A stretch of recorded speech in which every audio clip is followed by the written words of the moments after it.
It's for all the marbles. One player moves on and one goes home. In the bottom left here, winning last time. Can he do it again? It is Mind Freak Seither.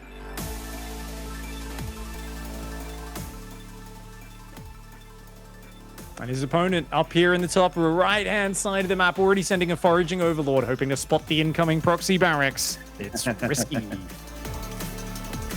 Contrary to his name, trying to play very safe here. As he sends the drone out for the natural hatchery, and it is a pretty hefty proxy from Seither.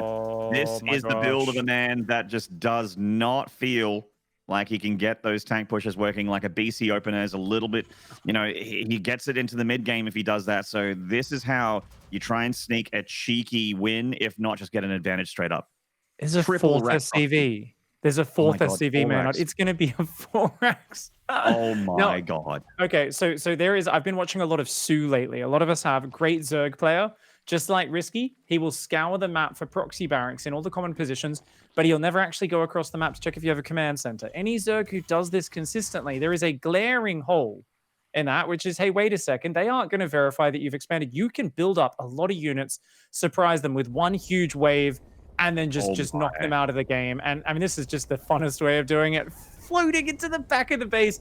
I'm probably going to wait for about 5 or 6 Marines. And then, I mean, how do you stop that if you've got no warning? There's going to be so many Marines popping out in the back of his base. Okay, I can absolutely promise you that RiSky is not expecting this. That's the one thing that's going for Seither here. He sees the SCV with that Overlord. That's the first Terran unit he's seen. That's the first Terran unit he's seen. And it makes it look like like a normal build. He's like, oh, he's like scouting to see that his Reaper can come across the map. This is absolutely insane. Oh my God. So well prepared by Seither. No orbital command. This is completely all in. The SCV is like, hey, I'm gonna go block the third base. Yeah, that's what I'm here for. I'm scouting drones in production. Coming. Oh man, this is so bad for RiSky. I think Seither's gonna get a free win here. This will take some magic drone control to survive this one. You are not wrong, and we do know that RiSky is a bit of an emotional player. So the game one going like this. Oh, God, I hope it doesn't affect them too much in game two, because the Marines are just about to walk in, Pig. I think one more round from those first 3 barracks is on the right side, and I think we go in. I think this is a good choice to be so patient. Ooh, RiSky does see some Overlord SCVs coming back from weird angles with his Overlord at the front of the base. I don't know if he realizes, though. Here we go. It's time. Oh, my God. He's already supply blocked. He's only got 4 Lings in production and 1 Queen. This is not good for RiSky, to say the least. I don't even know how he stops this, even theoretically. Oh, he's coming up with every single drone, but that is so many Marines. And yeah, nice stutter set there. About 2 Marines have gone down, but already 11 workers have fallen. A spine is building on the low ground. Zergling's on the way. Link speed's almost ready, but Seither's already on top of this. Yeah, and he's shepherding these Queens back into the natural where that spine crawler is. RiSky's gonna have to pull the drones again and just go for it, and he's hoping for more damage on his Marines. Good surround, good surround. Yeah, Speedling's in from the main base. He is cutting through the Marine count here. RiSky just needs to hold. This is extremely all in. Oh, there was no mining for a while, so there's no more Zerglings coming in right now. I think Seither may have overextended going down there. As you mentioned, the spawning pool on the high ground maybe should have focused that one down and waited here, but oh, the Queens! Great micro here from RiSky. The spine crawler does move up to the high ground. The Queens are going down. Wow. Oh my God, is he gonna hold this with no warning, Maynard? He absolutely looks like he's held this big. He even kept the Queen alive there on the low ground. RiSky has lost a lot of drones. He's lost a lot of Lings and an Overlord. But this was a 4-Rax proxy floated into the main base of a Zerg. And if that's not all in, I don't know what is. There is no phase 2 to this plan for Seither. The Queen's moving up with that spine crawler. One gets a little bit too fresh, but she still survives. She pulls back. Maybe she gets gunned down. No, last second she pulls back. And with that spine crawler here, these Marines aren't going nowhere. GG. Block Lions, RiSky getting frisky in game 1. What a hold, considering he knew nothing about that. Very well done there by RiSky. Great snap, calm reaction in the face of pressure. Just quickly put that spine down, got his Queens together, pulled the drones out of the main, took as good of a fights as he could. They weren't looking great, but I guess there's something to be said for the power of just those Marines going a bit too deep down that ramp on creep. The moment they got surrounded, the Queens did so much damage to them. And Seither there, wow. Just a great build choice. I'm sure if he executes that slightly differently, with RiSky having no warning at all, that should have been a win for Seither. It looked like it should have been a win for Seither anyway. I was like, how does RiSky even stop this theoretically? The answer is be okay taking a lot of drone damage because your opponent is doing something absolutely insane. So, I mean, that was that he when he pulled everything at once, like never attacked with just one thing at a time. It wasn't just the queens, it wasn't just the lings, it wasn't just the drones. All three of those things were coming together as a culminating a defense. Yeah. That RiSky was desperately hemming together, but thankfully getting that spine crawler up in the natural also I feel like was an MVP there for RiSky, that spine crawler. Well, that's it. You can see when they first come in, it seems really bad, but injects are about to pop on both hatcheries. And whilst the supply block's terrible, thankfully, Seither does clear up a bit of the drone supply here, so he can build more Zerglings. And that actually allows him to build a lot more Zerglings. So while the start of this fight is rather terrible, this all buys time, valuable seconds. The whole time, RiSky's mining a lot more money than Seither. And those queens were able to gather energy. Once you hit 3 transfuses, those queens become just a massive tank. Like, each queen, it has an armor, has 175 hit points, which is the equivalent of like 5 Zerglings. But they have an armor as well, and you've got the transfuse. Each transfuse, it's actually insane just how much damage starts to stack up when all those pieces come together. Really sick hold by RiSky. Well, a pretty explosive way off to start the series, as I'm sure you'll agree. We're going to take a short break. When we return, we'll cool down a little bit, and we'll get into game 2 between Seither and RiSky. We'll see you then.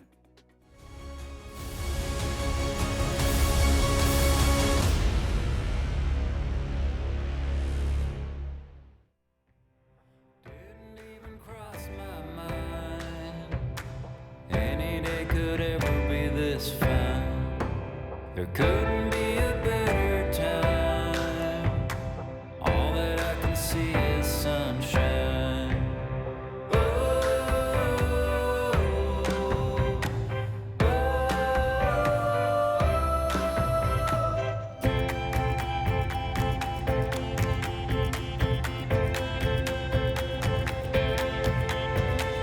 Lazy hours come and go. Watch them as they're passing so slow. Nothing left I need to know. Just standing here to feel the wind blow.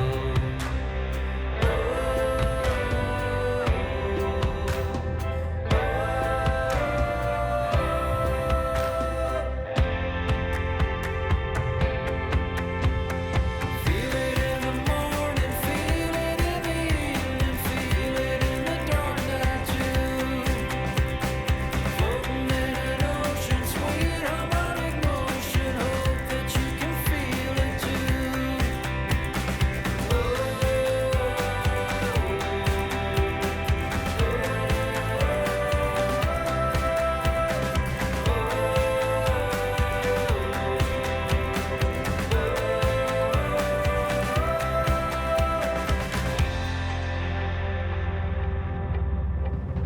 Didn't even cross my mind. Any day could ever be this fun. Couldn't be a better time. All that I can see is sunshine. Oh,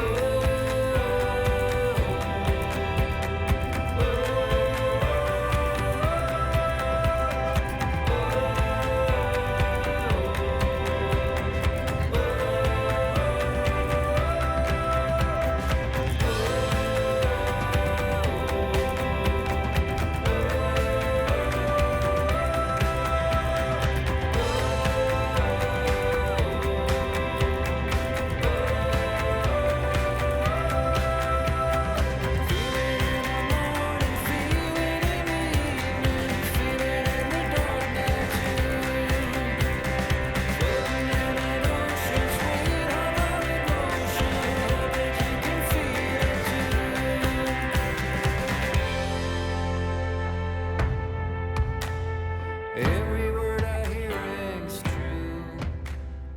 Long as I can be here with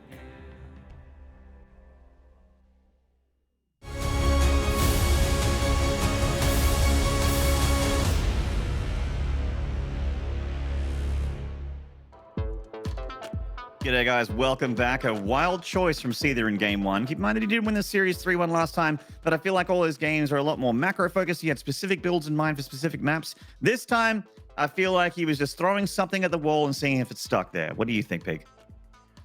I mean, I think it was a perfectly planned strategy. I was talking at the very start, and there's a lot of Zergs who just never actually scout their opponent's base. It's all about checking for the proxy racks in all of the what you'd consider viable locations, because no one would build it that far away or build it in a corner and float it into the base. That hits too late. That's crazy. You know, a great studying of his opponent, finds the build to get the free win, flips the coin, turns out both sides are heads. He was betting on tails and is very confused by the outcome, I think. All right, so a premeditated, very deliberate strategy then. Fair enough, fair enough. I mean, didn't work out for him in the end. The absolute madness there is that it was held, but without being scouted whatsoever. RiSky was not prepared for it. It's not like he went pull first and everything. It was a regular hatchcast pull. And still being able to hold there, making all the right decisions under extreme pressure. Yeah. What do you think that Seither could have done in that game for it to have gone a bit different? Well, Maynard, rather than answer that, I've already tweeted at Uthermal saying, hey, what do you think he should have done better? Perfect. And I'll update the stream later with what he responds. Honestly, I think just to put it in perspective, the Zerg had a lot more economy, a lot more stuff. Are drones the right tool you want? Not necessarily. You've got to remember, though, it's such a delayed all-in. You're letting the Zerg just get so much more stuff than you, and you're making, you're kind of gambling it on it not being the right stuff. Didn't quite work out, but remember, it might be, a narrower margin than we gave it credit for. Well, currently down the series, and also going for the pause. Sorry, guys. Any? We are on the, We're on Singapore. That was correct. All right. Yeah. Sorry about that, guys. I actually have insane ping to Singapore right now as well. So yeah, one of the common things that happens is the undersea cables get damaged very regularly. I have all sorts of theories about aquatic life forms and stuff. Oh, and whoops, I've actually left that lobby as well. I believe that is a regame. So yeah, I've accidentally, I've had all theories about that, but basically you just get inconsistent ping with most internet providers from Australia to Asia. So while that is the good server, usually we'll see exactly what ends up being the middle ground, as they may need an admin to actually adjudicate there and figure that one out. But it's something we're finding a fair server always tough. Obviously, RiSky playing from the UK right now. And either way, he is going to be copying a bit of a ping disadvantage, but we don't want to be forcing both players into a 350 ping situation or anything like that. So depending on how the routing issues are at the moment, we'll find the best solution there. Could have just been the wrong one that was agreed upon, was maybe just accidentally selected the wrong server. Who knows? Yeah, we don't want them to play in a giant pool of jelly, although jelly wrestling is something that could be fun. Maybe the future of esports. We don't know yet. It's early days. So far, we're happy with just playing PCs at home. We are going to regame this lobby and get straight into it. By the way, I had some words from Insano, the player manager of Mindfreak, who is also our observer. He's been doing a fantastic job for the last 4 days or so. He's a bang up chap, and I'm very happy that he's on the mic or on the cam again, as he's actually he's good on the mic as well. He's a decent caster, but a very, very good observer in our region. He mentioned that Seither did not really know. he hasn't done that build before. He was just like, all right, here we go. And really? didn't really know how to respond after it was reacted to. He said he has never done that build before and didn't realize what to do after catching them out. That's what Insano's told me. Well, yeah, that was so extreme, right? I was expecting it to be one of these kind of builds where you build 3 racks, maybe 4 racks, but you just wait there because the Overlord's going to start going across the map after scouting for a little bit, and then you kind of just wait for 6 Marines, go in, still try to build a bunker out front. But essentially, it's just a delayed, gigantic surprise Marine push where you can potentially even time it to come in like right after they do another lava, like the first lava inject gets spent on drones. So you try to specifically catch them when they don't have lava, or hit just a little bit before that. But the floating into the main it's a wild one. So definitely very committed. You can't use bunkers with that push. You can't, float, an SCV in there unless you, I guess, build a command center. And I think we're going too far down the rabbit warren at that point. The command center, technically the fastest transport you can get as a Terran player to transport an SCV. But yeah, I guess it didn't quite work out. I think definitely one he chose, though, knowing that RiSky is not one to drone scout early and not to send his first Overlord straight across the map. A good build choice, just needed some more prep. Well, I was already excited for this series, and after game one, that's got me even more excited for this series because I just don't know what we're going to see here on Pillars of Gold for game number 2. We are getting straight into it, ladies and gentlemen. In the top right here, currently down the series, looking to tie it up, it is the Australian Terran Mind Freaks Seither.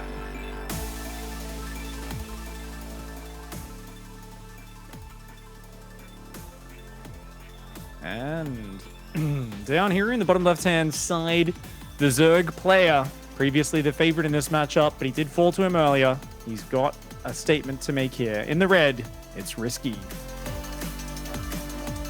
No doubt a bunch of people out there getting frisky for him, as is tradition. Yep, getting excited, no doubt, whenever they're watching such solid Zerg play. And I think this is a map where I would not mind RiSky bringing out something very aggressive as well. You mentioned how he might sneak in a Roach timing here or there. And I think this is a good map for the old Ravager Zergling, just because it is one which Seither picked. You've had a great defense in game one. If you see a quick third command center or any signs of Seither wanting to get into his comfort zone, suddenly putting the pressure right back on it, as long as it's a build that RiSky feels good about right now, something like that, I think it's good to mix in there. And it gives you a chance to just put yourself so close to winning the series, makes your opponent really nervous and uncomfortable with what's going to happen next. And this time from Seither, we are seeing standard as standard goes. Low ground expansion here with the Reaper.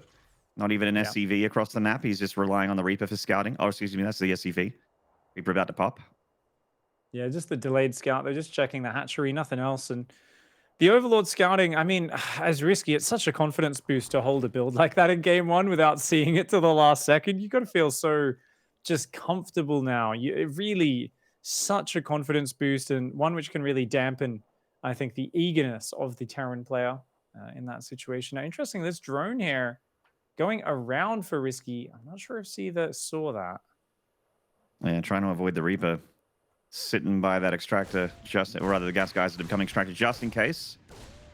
He's just got to wait for that 300 minerals, then he can grab that hatchery, of course. So Reaper continues to dance with these lings. Now, Seither on the shorter maps does enjoy those rally pushes. It's not really until you see Ice and Chrome and Eternal Empire, which are both in the map pool, by the way, that he will, tend to go towards the 3cc build and try and go for something a little bit later game, maybe like a battle cruiser opening or something like that. I like this move to kind of try and get that Overlord, but good refuge seeking from RiSky does get the Overlord to the pillar. Keeps it alive for now, and just a textbook opening here for RiSky. No gas mining at all. Straight up to 3 queens, droning as hard as he can, pushing that creep out, guarding it with the queens. Of course, the Reaper would love to snipe the creep humans, but not going to be able to. So either on the follow-up here, a second Marine is building for that usually means BC. I'll be real with you. It's a bit of a stretch, but second Marine usually means I want to deny Overlords from getting into my main base because I'm going to drop a fusion core in it. I wouldn't mind it. I really enjoyed those BC openings. The SCV, it's already queued above the starport. Fusion core does go down. And I love those build orders. Zergling's going to come in, though.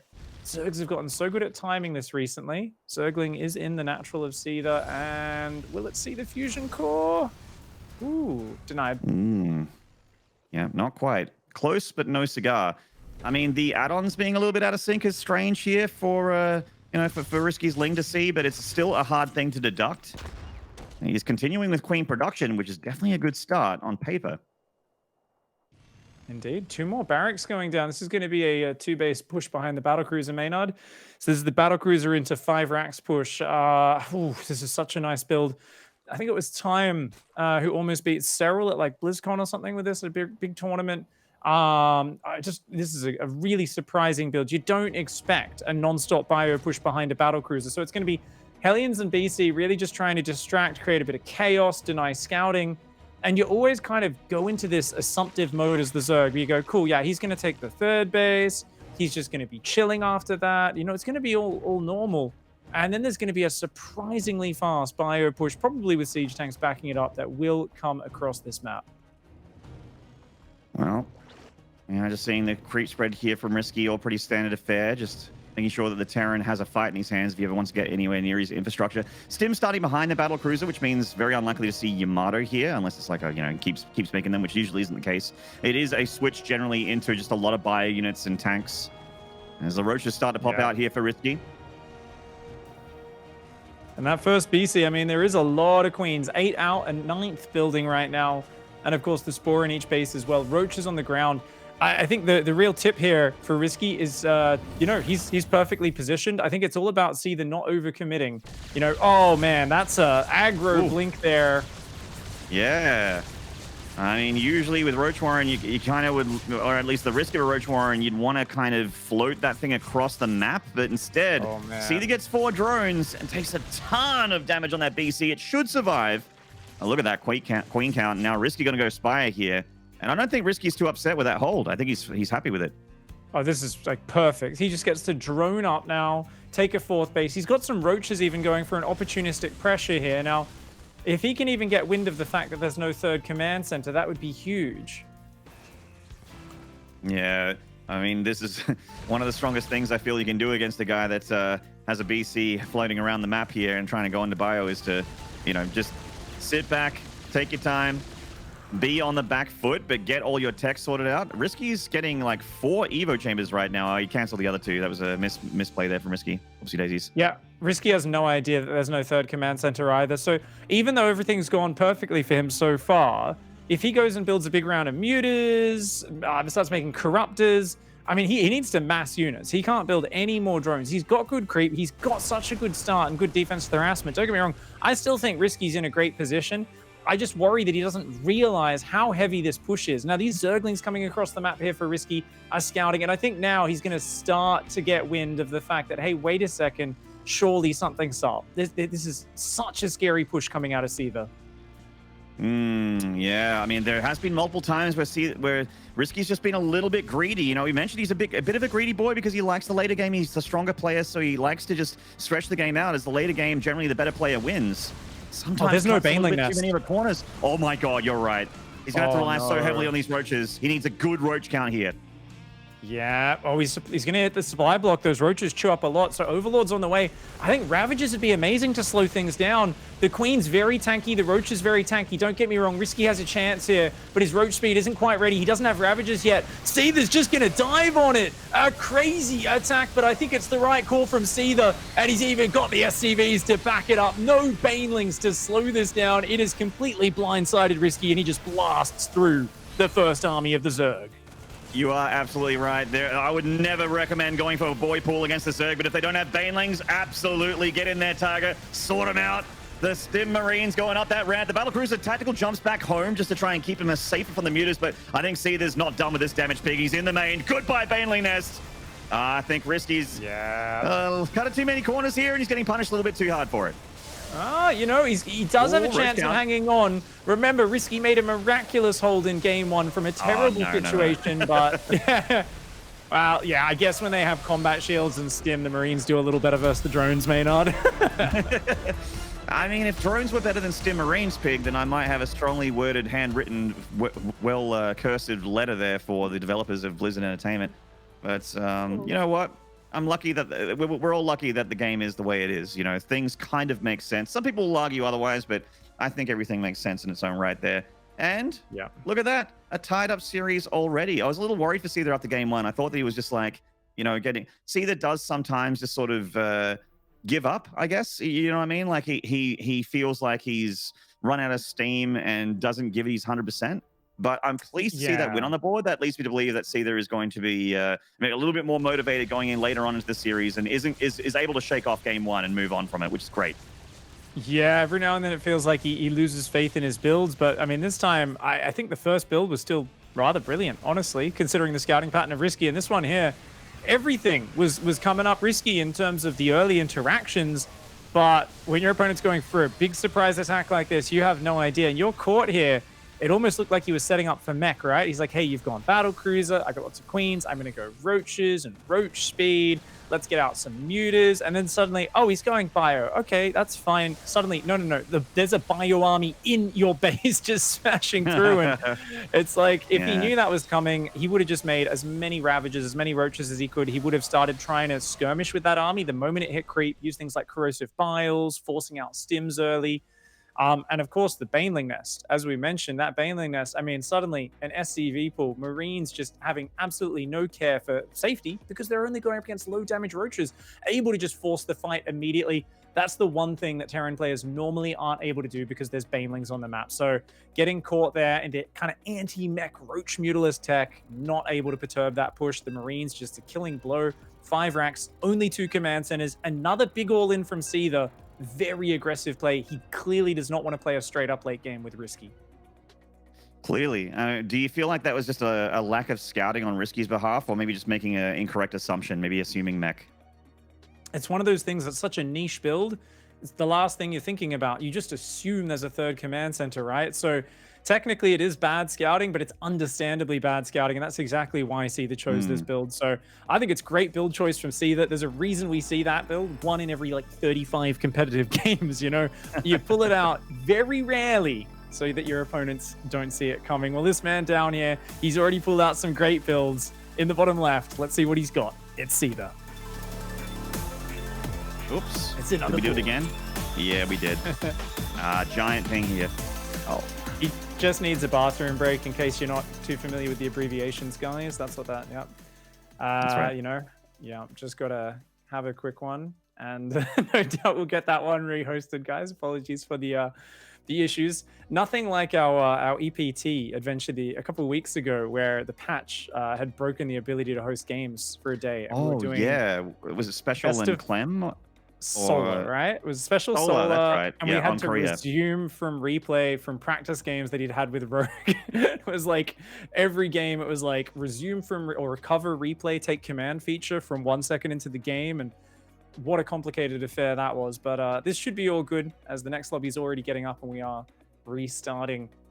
It was obviously quite entertaining to see Solar talking a bit of smack about how bad Rogue's worker splits were at the start of each game, since we were always resuming from the moment after those worker splits. But this is a much less annoying situation here, of course. We just got to get the right server. And Ice and Chrome, the big old map for the next one, the one where I feel like a Terran with exceptional control can spread out a Zerg's attention and do incredibly well. But I think it's very easy for the Zerg, if they win one fight, to dominate the middle of the map, control the movement, rotate between the different attack angles, and the Terran gets very spread out on 4 bases, ridiculously spread out on 5 bases. So I'm expecting Muta Zergling Baneling from RiSky and him to really use a lot of mobility in the mid game. If he wins one big battle decisively, I think RiSky will run away with Ice and Chrome.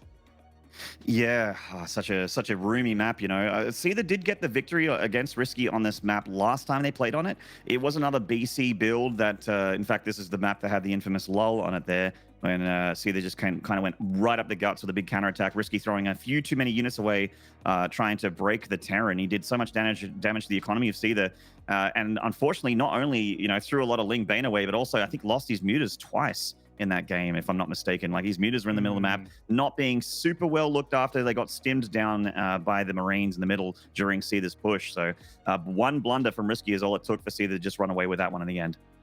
Well, that's what I like about these maps, where you get these wide open spaces, and especially these bases that get more and more extremely on the flanks of the map, down the edges. Rather than it being more of a singular parade push, often you do end up with more kind of double drops, triple drops, or even armies split in half, pushing down both sides.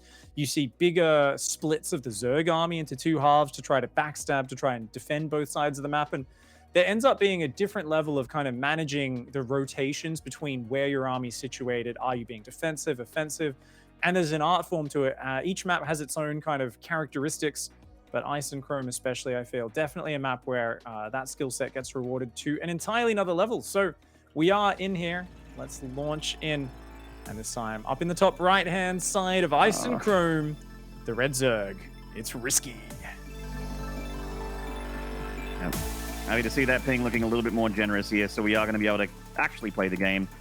And in the bottom left with a cheeky game 2 win, a boy pool and a TVZ. This guy says, yes, sir. It is Mind Freak Seither. There are 99 situations in a TVZ where you would never do that, and it's a terrible idea. And all of them involve banelings. Yeah, I mean, I've tried a lot of desperate boy pulls in my days. Usually when I'm already losing and it's a desperate last ditch. I'll tell you what, they don't normally end very well. You know, I've had times where I'm frantically splitting 55 SCVs across the screen. So I'm like, maybe I can absorb 6 rather than 2 banelings with these SCVs before the fight's over. It doesn't tend to work well, but against the roaches, I mean, we've seen the defensive power. We saw yesterday, actually. Remember that Roach Ravager push from Rex? Expect pulled like 20 SCVs to buffer. And at the end of the fight, you're like, wow, the Terran's lost 20 SCVs. Yeah, not a single Marine died, though. And the Terran is this crazy high firepower army just marching across the map saying, guess what? I've already got a high damage army. You've just lost your whole army. You are out of this game, mate. And it was GG at that point. So definitely always good against things like roaches, stalkers, those lower damage tankier units. The worker pool's very effective against them. This particular map, I actually feel like the opening that Seither did last game is still pretty strong on to start things off with. Follow-up wise, I kind of like, well, first of all, I actually would like one of those, considering the map is so much larger and RiSky does want to play the longer games generally, just a quicker third CC and then a battlecruiser after that, which is a build that I've actually seen before from, you know, you were talking about Uthermal earlier. It's on his YouTube channel, the Mad Mark TVZ MMR gathering machine. That build is just, it's so solid. You have a lovely economy, especially on the bigger maps like this one in Eternal Empire. Yeah, a bit of dancing with links.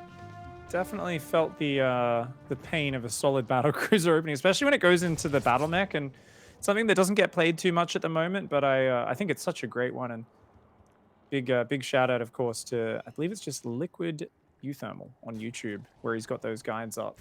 Some of the best Terran guides in recent times. Lots of good build orders. And it looks like we are going to see that hatch go down. No real delay there. You're not really expecting it, but Overlord speed. I like this from RiSky. This is so good. Just, you know, you got to respect your opponent. You got to go for some scouting. And I feel like especially you want to realize if something's missing, Maynard. That's right.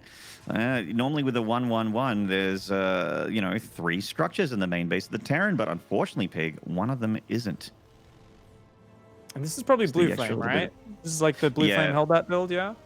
Yes, this is the Hidden Tech Lab Blue Flame, and then you show up with too many Hellions to handle. It can lead into like a, you know, a battle mech kind of thing, but you can just go bio off this as well. You know, the double factory Blue Flame Hellion, then bio. There's actually a guide on Zombie Grub's channel for a build that's similar to this.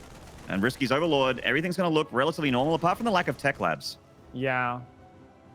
Baneling Nest drops immediately. Okay, yeah. He sniffs something. He says, you've already got 2 Marines, you're building Hellions nonstop, that could be a medevac. Let's just get a safety Baneling Nest, you know? This could be a Hellbat timing. Now, Blue Flame Hellions, what's kind of funny is it makes them so good at killing drones and Zerglings, right? It doesn't help them against Queens, it doesn't help them against Banelings or Roaches, right? So the Blue Flame here, I feel like it doesn't usually do much for the initial push, but it does so much for any follow-up pressure with any Hellions that are left over and in the next little stages of this game. So just keep your eyes on how this push goes. The Armory is down, the Medevac's on the way, the Viking already taking out one Overlord, looking for more. Oh, a Queen getting caught out in the open, but would have been nice if that grenade bounced her a bit further out on her own. Might have got a pick off there. Maybe. Oh, wow, this isn't just Blue Flame Hellions, it's the Armory as well. Oh, damn. Yeah. It's like a sort of a different mode of a build that I think I remember Innovation doing way back. Yeah, no. Yeah, Inno was doing this at Katowice, right? I'm pretty sure it was Inno and a few other players. Yep. It's definitely got some oomph to it, but there's already preemptive Banelings, man. RiSky, I feel like he's got such a good read on this. He skipped Spores except in his main because he saw no tech lab. He says, okay, only real threat is like a Liberator in the main. I've got Queens everywhere else. Oh! Big first volley to start things off here for Seither. And he's getting on top of those Baneling cocoons. I think he just saw them morph, so he knows they're a way off being done. Gonna try and split against the Banes here. Shut down really hard. The Queens there with the Banelings, you just can't go into that. So I think this was the scenario where Seither really needed to kind of back off. Maybe look for the Hellion drop in the main would be a good way to follow this up, but It's a bit too slow now because he's already lost all the pressure on the front. You can see this is an easy follow-up hold for RiSky. He's already holding down that drone key. Third command center starts up quite late here for Seither. And, I mean, Seither's been trying to catch RiSky off guard all series long. So far, it looks like this one's locked down tight and a fantastic start to map number 3 for RiSky. Yeah, very, very, very, very good read and a almost flawless defense from our New Zealand/UK import. We have the third CC from Seither. Obviously, it's very, very slow. His worker count is far behind the Zergs, but that's pretty common here. The game is going to continue, but absolutely the advantages are all looking for the Zerg here. You know, even his Evo chambers, which he normally delays in this matchup, are faster than the engineering bays of the Terran, so his upgrade is going to be in a lovely spot as well. I wish the Spire was already down. That's the one thing I'm not liking about RiSky's play. The one big chance for keeping yourself in this game is exactly this. It's blue flame run-bys. Those stacked up drones getting lucky there, managing to pull away from those Hellions. Oh, one Hellion still in there. Okay. That would have been 2 or 3 more drones there as they were stacked up and very, very damaged. Straight into Widowmines from Seither. I like that. He knows how RiSky likes to play this map. Yeah. This is such a good position. I was saying I wish the Spire was down, but I actually think we're going to see an Infestation Pit in a moment and a really fast hive. This looks to me like RiSky just wants to rush up to Ultralisks and play it out from there. Just 5 gas for life, saturate the 4th mineral line, have a ton of Zergling, Baneling, and Queen for the mid game, and then go from there. And still got 9 Queens on the map. It's got Zerglings, it's got Banelings, it's got good control over everything. And the third base not even landed yet for Seither. So I'm feeling very good about RiSky's situation. At the same time, I think every high-level Zerg player and low-level Zerg player has been in this situation before. They've kind of let their guard down. Hellions have run into 2 mineral lines. They've lost 35 drones, and suddenly the Terran's back in the lead. So he's got to stay alert, man.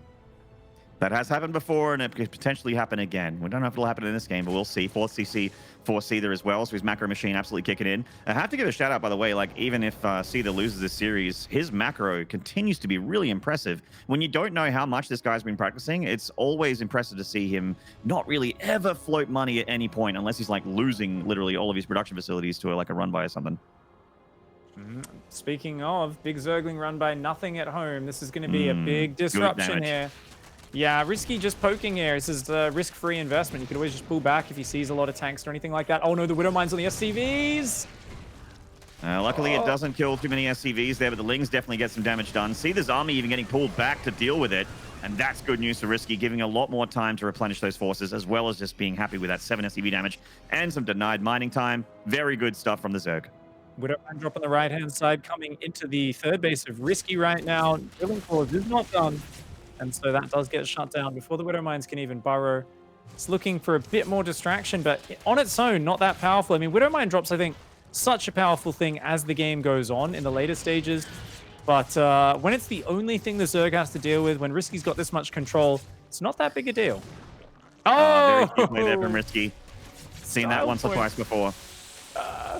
That's cool. So yeah, I think Seither's got to play a real slow game. He's got a quick 4th command center here. His 2-2's not too far behind. I guess I always just worry when someone's going to be going up against Ultras. Like, he's just going to need to take sick, big Marine Marauder mine engagements. He'd like to trade before max. But with this much Ling Bane on the Maynard, I almost feel like anytime a Terran pushes out like this, I'm just afraid of him just getting wiped. Certainly.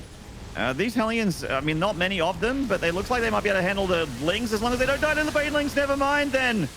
All the Hellions go down, and Marine's trying to hold that line. Meanwhile, a small poke of Bio Mine on the front line. Decent Widowmine connections, though, getting a lot of Lings. Yeah, some of them did have an axe to grind with the Marines. One Widowmine does end up splashing the Marines. The rest do good, though.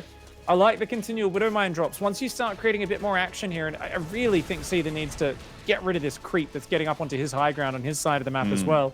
If he can get rid of that, create a little bit more multi-pronged pressure. Widowmine drop is on the north side of the map. It's not going in just yet. Zerg is coming in just before the planetary. RiSky's going to lose a bunch of drones here for sure. Actually, not anywhere near as much as I thought. The Widowmines hit all the worst targets possible there, and the planetary is not done, so he loses even more workers on his side of the map. RiSky is pulling him apart. I mean, yeah, Seither's got to build another 10, 15 workers here to get his economy up to where he wants it to be. I mean, he does have those extra tech labs now finished, so he can build 4 Marauders at a time, which is going to beef up his anti-Ultralisk power.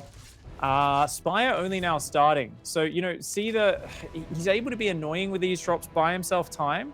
But what worries me is the creep spread. That is kind of just inexorable, right? It's going across the map. It's all over the shop.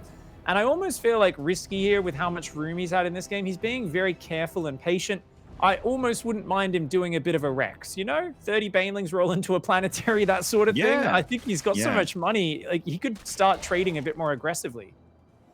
Yeah, I mean, he doesn't have a ton of gas in the back, but he's certainly mining quite a lot of it, especially when those extra gases get taken on that, you know, that 12-30 base at the top side there.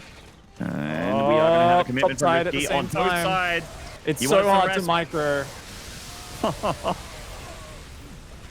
Wow. Planetary falls to pieces, and this attack's not going badly for RiSky either. He's planning more and more damage on both sides, and if both the attacks work, the intention there is to make sure that one of them works, but if both attacks work, I mean, we're finding it very hard to see Seither keep up pace here against RiSky's complete dominance of this map. I mean, that's just so hard to micro. Those engagements, when the Zerg initiates on two sides, and RiSky's the one who's kind of set it up beforehand. He's got his units spread out a bit. He's got the Banelings clicked into the mineral lines. He knows what's happening. Seither's got to spread, fire those mines, spread the mines out, run the SCVs, repair the planetaries in two places at once with no warning. It's a hard ask. He was down in army supply. You know, we saw RiSky there with all the momentum, of course, from the early game. And once again, we do see that Blue Flame Hellion build come in. I've seen it work once or twice ever. I think it's a good build to mix in there, but I don't know. I kind of feel like the art of this build is, at this point, I think Seither needed to quickly make a snap call and say, this is not going to work, and get out of there. I think he just overextended a little bit. I think if he pulls back and just keeps creating threat, kind of snips some creep off, does a Hellion drop in the main, then runs into the third and the natural at the same time, there's still a big chance. The Blue Flame is so deadly. If they don't have roaches, and even if they do have roaches, you can run past. So I think from there, RiSky just had a little bit too much control over the game, and moves like this, obviously turning his advantage into an even bigger one. Yeah, it's a tiny little bit of inattentiveness there from Terran is all it takes with an army this speedy of the Zerg. And we see the Widowmines there connecting with the Lings very nicely, but there's a lot more Lings and Banes where that came from. Tons of them crashing into their planetary in the north side, getting that kill off. And on the front line, you know, you see a Thor, you see Widowmines, you see spread by, and you go, this is going to be a win for the Terran, right? Then you look back and, all you see are Terran bodies, pieces of armor, guns on the floor, and Zerg units eating and tearing their way through everything Terran remaining on that location. And that just means that we're gonna have Seither on elimination map coming up here with RiSky on match point. Absolutely. Well, it's going to be awesome to see exactly how this series goes. The next map is going to be Golden Wall, so don't go anywhere. We'll be right back.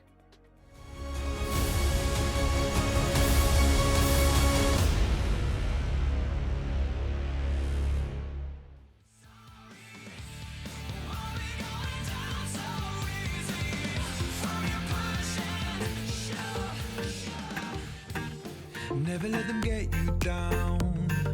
The ones who can't imagine who you really are. Oh, you really don't want them around. They can't see the truth, no. Baby, we belong among the highest stars. I can't see what you're gonna do. Oh, try to wings out with me, 'cause you know I believe.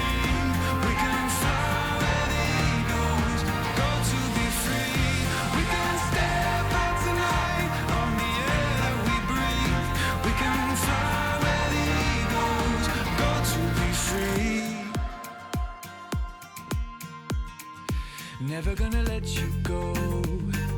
Now that you and I have flown into the sun.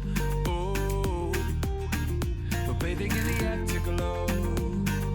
Here we are together on the journey of our lives. The future has begun, and I know what we're gonna do.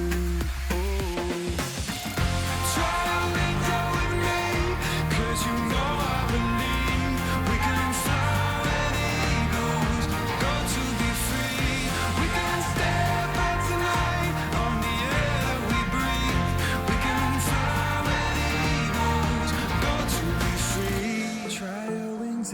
me, 'cause you know I believe we can fly where the eagles go to be free. We can step out tonight on the air that we breathe. We can fly where the eagles go to be free.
G'day mates, welcome back to the Oceanic Qualifier for DreamHack Summit.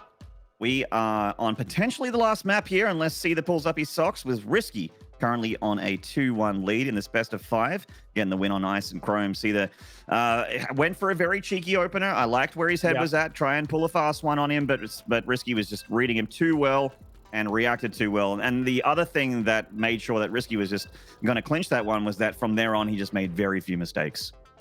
Very methodical and careful play. You know, I always love it when a player kind of grabs an advantage and pushes it really hard. But RiSky was like, nope, just going to spread creep, defend really well, tech up. Like, you could tell he kind of had a preordained game plan, and he just said, let's just execute this to perfection. Let's go with my comfort zone. And that's exactly what he's been looking for this whole series. Comfort zone against a player who's trying to surprise him, trying to catch him off guard. We're going into Golden Wall next up.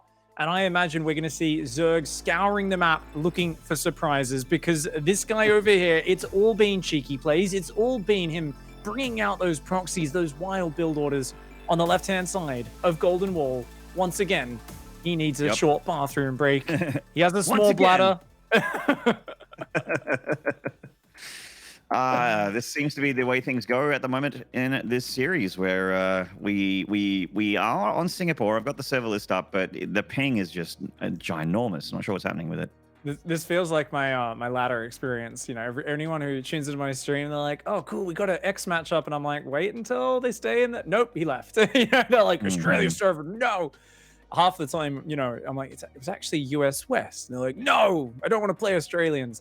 But yeah, in this case, it is actually very justifiable server issues. Getting that fixed up and hopping right back in. Speaking of Golden Wall, this is an interesting map. Now, we've seen a few people try the kind of tank on the low ground, elevate Marines into the high ground as a way to assault the main base. And I don't think it's very good, Maynard. Like, I don't know if you've seen many Zerg vs. Terrans on this map. Have you seen any good cheeky Terran build orders outside of the normal proxy racks recently? I mean, that Blue Flame Hellion build I've seen on this map. I've seen BC openers for sure. I've seen attempts at battle mech and that sort of thing. But the cheekiest thing I've seen is just Terrans trying to expand down the south side of the map. You know, just instantly mining out the back door and expanding in that direction, and trying to like expand towards the Zerg very quickly. But yeah, as far as cheekiness goes, not really.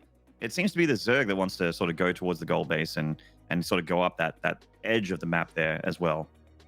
Yeah, well, I mean, the last time I saw a Zerg open up the main base and take the other one as their third, I saw the Terran mine out the mineral wall in the middle, run their Hellions over there, and roast all the drones and say, yeah, really? Like, it's very far to defend that third mineral line compared to your natural. I think if you take that as the Zerg, you're kind of relying on the Terran not really opening up that path, or you are kind of having to wall off the top of your base and focus your defense down the bottom. So, as you said, most Zergs expanding along that edge of the map. And let's face it, Golden Wall is a gigantic map. It takes a long time to push across here. And if you expand to the corner, you expand further and further away from the Terran push path. Whereas the Terran player often wants to take that gold base and kind of have their expansions in line with their attacks. The problem is, past the gold base, they have to expand along the edges of the map. You know, it's hard for them to expand directly towards the opponent unless they take those weird bases on the bottom side of the map. And I think even when we see Terrans gain a bit of momentum on Golden Wall, finishing the game is always another story. It takes a long time to get bio armies across the map and really just crush the distance. So I think RiSky, he's going to be very happy to kind of go Overlord speed again. Make sure he's not surprised by any of these cheeky builds. I feel like Seither, I mean, how many tricks can you have up your sleeve, Maynard?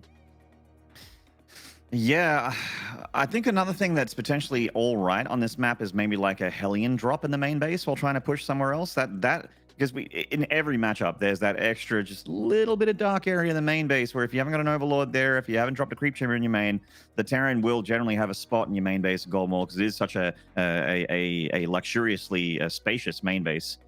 Does mean that drop play is also quite powerful. And you know, tank pushes and that sort of thing. If you can get anywhere near that backdoor area of the main base of the Zerg, you can just really abuse a whole lot of terrain. But it does feel, as crazy as this map is, there's not a ton of ways to be cheeky on it as a Terran. And I've seen a lot of like super late game TVZs on it as a result.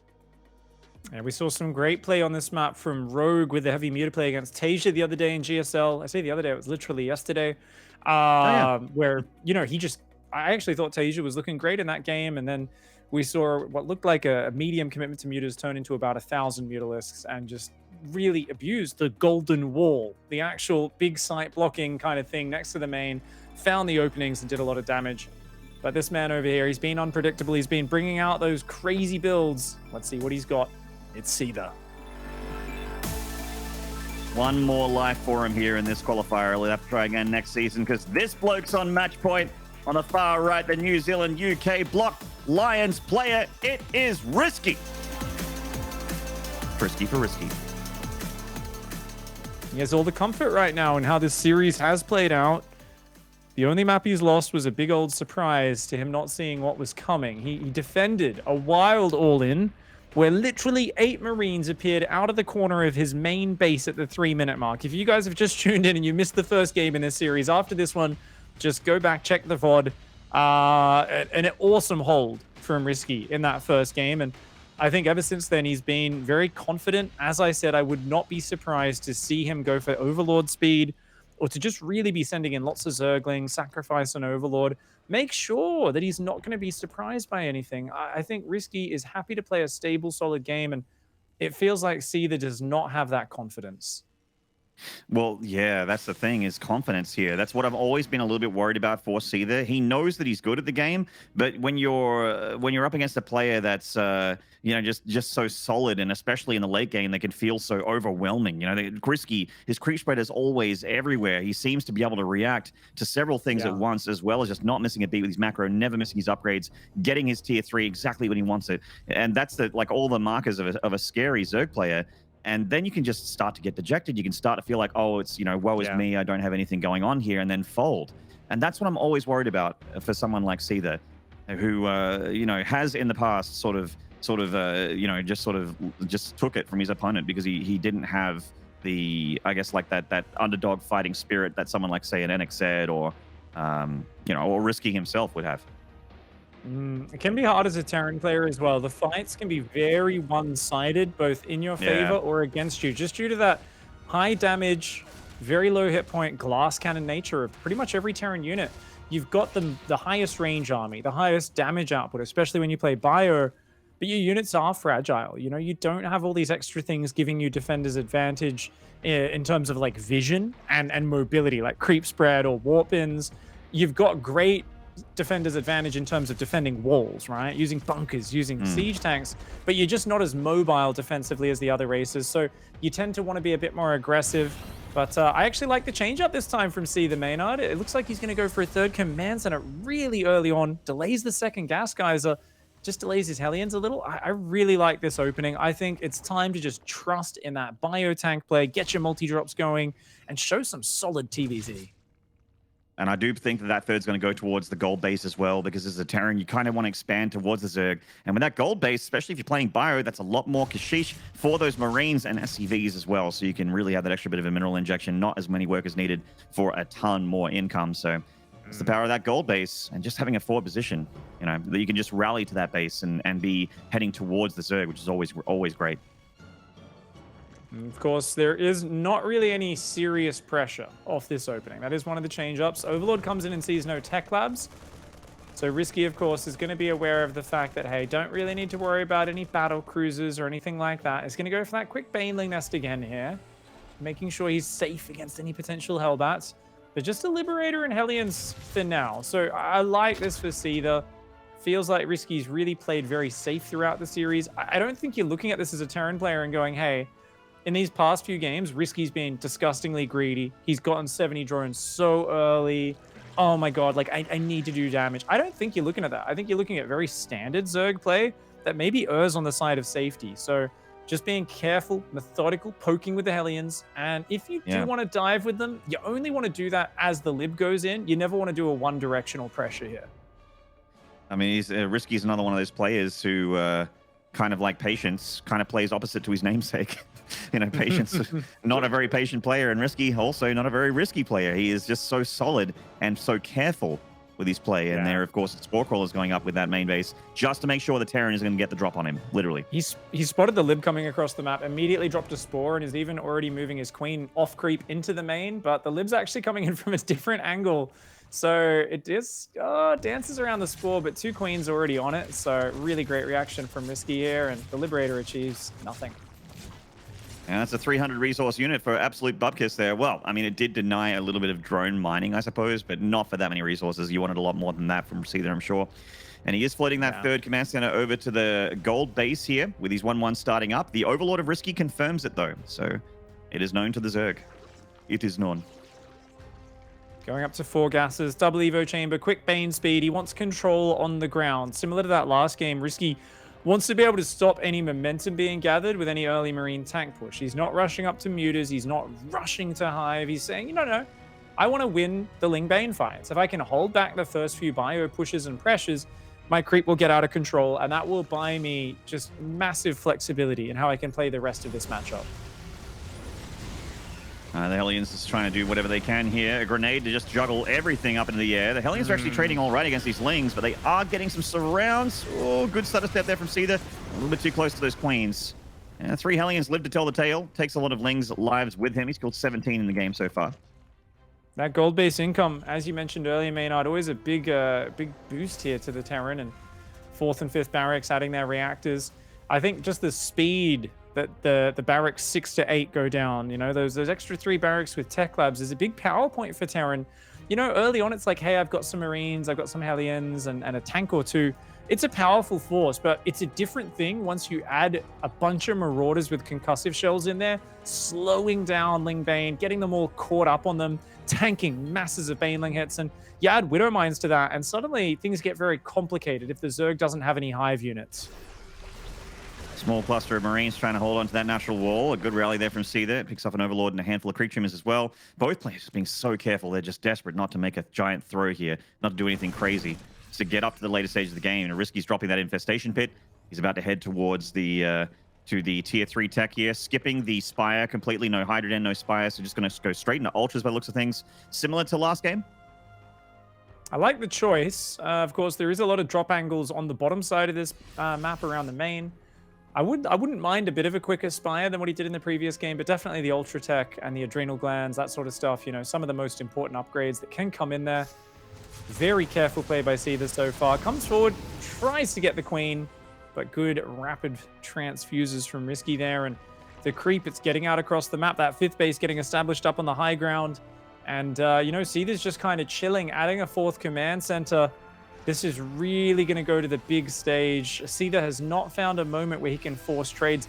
I normally see this quick 3rd command center go into like, hey, I want to start forcing those trades faster. You know, my first 2 medevacs with a tank or 2. Like, I want to start using this quick 3rd before you can really saturate your 4th base. In this case, though, it's a fully saturated 4th for RiSky. He's got a giant economy.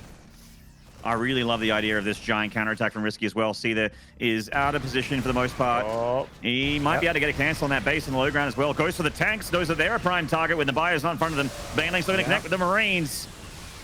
Overall, a couple tanks go down. But yeah, I mean, as long as you don't lose SCVs, your 4th finishes, A tank's really the important thing? I don't think so. I think you're happy to lose 2 siege tanks for that. You're going into Widowmine production now. I guess the problem here is the fact that the second factory only just started the reactor. And I kind of just look at this and say, you want to be trading soon. Like in the next minute or two, you'd like to have 8 or 10 Widow Mines. I think we're going to see like 4 or 5 Widow Mines, not very many. And RiSky here, he's got good map control. His creep has not been spreading as quickly as it could have. But he is getting up into Ultra Tech. He's still got a big economy. These links come down and see the Mule Hammer has been dropped at that planetary up to the north side. The 4th base of Seither. The 5th of RiSky has been kicking in for a minute here. And RiSky is going to commit with a lot more Ling Bane there. That Widow Mine, absolutely monstrous. It kills 32 Zerglings. Immediate first side of combat promoted to commander. Absolutely insane. Oh my gosh. Good cancel here on that and just lifts it up. He should be able to defend this, replant it. I think at this point, as Seither, you've got to recognize your opponent is so counterattack oriented. You want to almost send a double or a triple drop around this north of the map. Just clean up this counterattack and then start doing a bit of split prong pressure yourself. RiSky's clearly not going to let you just push your main army through the middle of the map. He's going to always force you to cover this north side. So Seither here adds the 5th command center, starts his +3 attack. He's looking good, but he does need to finish maxing out his army. Yeah, and maybe heading into, you know, tier 3 countermeasures as well, especially considering now he has confirmed the Ultra Cavern. I mean, he kind of already knew it was there anyway, but he's confirming it there with the medevac with his own eyes. And by that, I mean, not just Marauder production, but maybe going for Liberators as well. Not too many medevacs. Because at the moment, he's got 10. Like, do you need 12 medevacs here? I would love to see some Liberators, maybe Fusion Core. Or, I mean, if he really feels confident, Ghosts maybe. I've seen Seither go for Ghosts later game TVZ. You mentioned it on the medevacs. A lot of Terrans have lost to this, you know. They go, hey, I did everything really well, but you don't normally think about stopping that medevac production. Definitely doesn't want any more than this. Another big Ling Bane attack coming in here on the front. He's going in for a counterattack at the same time. The fight on the front, great for Seither. Those Widow Mines actually really turned the tail there for the Terran, and he traded absolutely way better than Zerg in that situation. And the counterattack from RiSky also, the tail end of it might have get caught by that bio. Yes, Seither is definitely on the chase here. Oh man, he wants to, he wants to catch this. There's quite a lot of Zergling Baneling, but the Banelings aren't really with it right now. And Seither, he doesn't want to, he doesn't want to gift it up. A few more Banelings do come down, but RiSky here taking some really awful trades, and Seither just textbook clean engagements. He's got a 4th up. He's get his 5th and 6th command center on the way. He's maxed out. He's trading great. Oh man! Oh, even my more gosh. damage. RiSky needs to be so much more careful here. He's lost so many Zerglings to these Widow Mines. 273 Lings have died in this game. Oh man, RiSky, take it easy, buddy. This is actually insane. I think at this point, Seither's got to go grab this game. You know, there's 2 Ultras in production. Yes, there's good upgrades out for the Zerg, but I think Seither's got a great position. I think a few more drops and things like that going in would be great. He's got to drop in the back of the 3rd, but it's not actually doing anything right now. Seither's so focused on setting up this frontal push, and the drop at the back just buys him a bit of time. I want to see him branching into that 5th base, but there's a lot of creep spread. It's scary for Seither to go too deep on creep, so he's being very careful with this push. Yeah, it looks like that drop's going to get cleaned up for good. Widow Mines firing again. Once again, big connections there. That time it did hit the Terran army as well. That's a bit better on that mine drag. Big reinforcements from Seither. The Ultra's looking to close that distance. Oh, it looks like it might be enough, especially if you can get that wrap around. Oh no, Widow Mines again. RiSky being a little bit sloppy with his army. He's losing way too much to the Widow Mines. Yeah, that is a bit of a nasty one there. RiSky, I mean, you could tell the way Seither set it up as well. He's like, okay, here's 1/3 of my bio and a few Widow Mines, and I'm going to poke the creep with it. And everything else was waiting a screen and a half back. He wanted RiSky to overextend on that army, and RiSky absolutely bought the bait. And he's now going to this top base. If he can cancel that, that's going to be a nice slowdown. He keeps slowing these planetaries down. And if it wasn't for this, I feel like Seither would already have like 3,000-4,000 minerals in the bank. As it is, though, RiSky's doing a good job of buying time, and now he's using his mobility. He's going to hit the orbital and the gold at the same time. Yeah, nice moves here from RiSky. The orbital is wide open. Widow Mine's not in position. Now they are. The Lings pull back, and that's going to be some good damage from RiSky for sure. Makes some friendly fire there on those SCVs. So the bio's trying to hold on. We have top left base from Seither. Looks like it needs to be lifted. Too many Lings there to handle. Ultra's looking to get a lift on another command center. Good multi-prong there from RiSky, getting a fair bit of damage done. The bio needs to stop that thing from burning down. It may burn down here. Yeah, this is actually really nasty. The way RiSky is now just said, look, okay, I'm not winning these frontal engagements, but the Ultras now find the bio. I mean, they are a little bit isolated, these Ultras, but as the Zerglings come in, that will help support this. There's 13 Marauders on the map right now. Not that many Marines. And Seither's economy getting slowed down here. Remember, RiSky's still on 84 drones throughout this. He's got his own gold base up, and these Zerglings just buying valuable time. Oh, they goodbye. got it. I was wondering if that thing was going to go down. Good moves there from RiSky. Getting the command center is obviously fantastic. Anytime you can get that, a huge attack at the gold base. Yeah. RiSky sending absolutely everything, all the tier 3 units as well. Seither woefully underprepared. His army out of position. There's just no pressure on the other side of the map, right? It's just RiSky here just picking away at him. Big Widow Mine hits on some of those units, but the Banelings on the north, they do catch some of the Marauders. There's just so many Ultras here, and it feels like RiSky here. He's just pulled Seither's units around. They've stimmed themselves deep into the red, and it seems like despite a great game from Seither, a bunch of great engagements. Oh my God! Oh my goodness. You are so cool. I mean, both those things I agree with. A moving Zerg. There it is. We wanted some shade. We wanted some bad blood. There's a little bit of bad blood, a little bit of shade. Of course, it was Seither in that previous matchup where he won 3-1, who did drop the original lull. RiSky mentioned in his winner's interview after defeating Unexed yesterday that he wanted a chance to get revenge here. He said as much as he's got something to prove against Probe, after Seither dropped that lull, he's all about getting that revenge in this match. And in the end, GG are the last words out of Seither, the nation's greatest Terran, as he gets defeated by